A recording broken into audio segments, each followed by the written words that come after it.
Instagram pamoja na kwenye baadhi ya kurasa za mitandao ya kijamii kumekuwa na tetesi pamoja na habari zinazozungumza ukaribu wa Diamond Platnumz na Uncle T. So hii ni mojawapo ya topic ambayo imekuwa ikizungumziwa kwa upana zaidi tangia Diamond Platnumz alipojiweka karibu na Uncle T, na kwa kuwa Uncle T anafahamika kwa biashara zake zile zinazohusiana na watoto wa kike, na sometimes yeye mwenyewe huwa anapaka lips shine pamoja na kuvaa mawigi, na baadhi ya content ambazo amekuwa akiziposti kwenye mitandao yake zimekuwa zikiwapishanisha mashabiki zake. Baadhi ya watu wamekuwa wakikerekwa na yale ambayo Uncle T amekuwa akiyafanya, so hawapendi kumuona Diamond Platnumz akiwa karibu na Uncle T. Sasa lawama zimekuwa ni nyingi sana, kila mtu amekuwa akieleza kwa namna yake hizo lawama na jinsi ambavyo amekuwa wakichukia kumuona Diamond Platnumz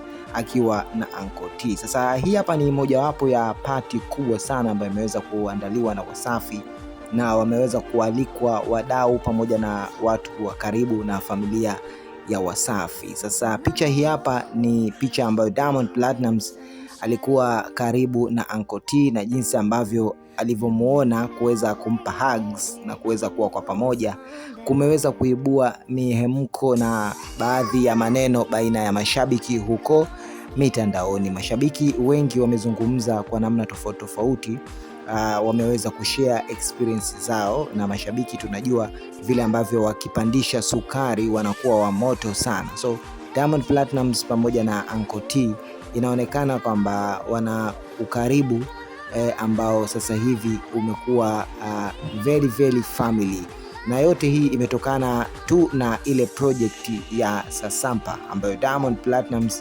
aliweza kutengeneza ngoma hit ya Sasampa kupitia msemo ambao ameutrendisha Uncle T, na katika kupush wimbo huu ili uweze kupata viewers pamoja na kufika mbali zaidi na kupendwa na watu, Diamond ameona amtumie mwenyewe mwasesi wa jina hilo ambaye ni Uncle T katika kufanya promo za wimbo huu ili uweze kufika mbali zaidi. So reaction kubwa ya mashabiki ni kwa nini Diamond Platnumz anaendelea kuwa karibu na Uncle T wakati kama project tayari imekishapita. Ni miezi kadhaa sasa tangia wimbo wa Sasampa utoke, na tuliweza kuona nguvu kubwa ambayo Uncle T pia alitumia katika kusambaza na kufanyia video challenges mbalimbali kwa wimbo huu, na mwenyewe kwa maneno yake anadai kwamba Diamond Platnumz aliweza kumfanyia malipo kuhusiana na kila alichokifanya. Hakufanya bure tu kama vile ambavyo watu wanadhani baadhi ya clips huwa zinafanywa bure, lakini Uncle T amethibitisha kwamba Diamond amemlipa pesa nyingi sana, zaidi ya shilingi milioni 10 za Kitanzania, na hii amelipwa kwa mfumo wa US dollars, yani dola za Kimarekani. Na hii imekuwa si mara ya kwanza kwa msanii Diamond Platnumz pale ambapo anakuwa na project zake mbalimbali kuweza kuwashirikisha madancers, influencers pamoja na baadhi ya watu ambao wanaamini wana nguvu kwenye mtandao wa kijamii na wanaweza kufikisha mbali zile project pamoja na nyimbo zake ambazo huwa anazifanyia uwekezaji mkubwa. Sasa kwa Uncle T, naye pia alikuwa ni miongoni mwa watu wa karibu wa Diamond na aliweza kufikia huko, lakini kama project zilishaisha hakuna tena umuhimu wa Diamond Platnumz kuendelea kuwa karibu na Uncle T. Hayo ni maoni na maneno ambayo mashabiki wengi wamekuwa wakiyaongea kwenye mitandao, na komenti mbalimbali zimekuwa zikionyesha hivyo.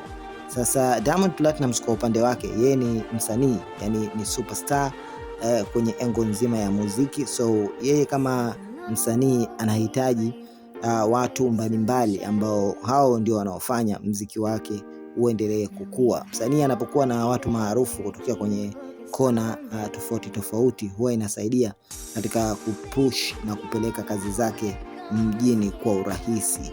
Sasa hatujajua Diamond Platnumz na Uncle T ukaribu wao zaidi unatengenezwa na nini, aidha biashara ama nini, lakini tumeona kwa kuwa Uncle T yuko na Diamond Platnumz na wakikutana huwa wanafurahi kwa pamoja, na Diamond ni mtu siku zote wa kushow love kwa mtu ambaye huwa anamsaidia. Usisahau kusubscribe, kulike na kushare.